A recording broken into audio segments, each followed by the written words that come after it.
Europe 1 Midi Week-end, Lénaïque Monnier.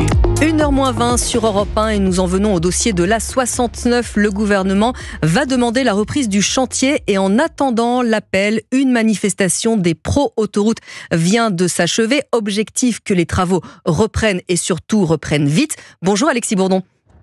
Bonjour Lénaïque, bonjour à tous. Correspondant d'Europe 1 en Occitanie. Alors, vous êtes à Castres, sur le chantier, où des artisans, des commerçants, des chefs d'entreprise sont venus dire leur inquiétude à propos de l'avenir économique de ce département. Oui, ils étaient près de 7000 personnes selon les organisateurs, avec en tête de cortège 300 élus, parmi eux Jean Lassalle ou encore de nombreux maires tarnais.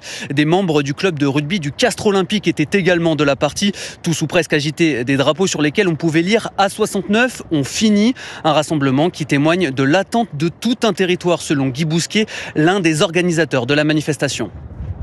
On y croit tous, on ne peut pas imaginer que notre système entre la justice et l'Assemblée puisse arrêter un chantier qui doit ouvrir dans quelques mois sur 53 km.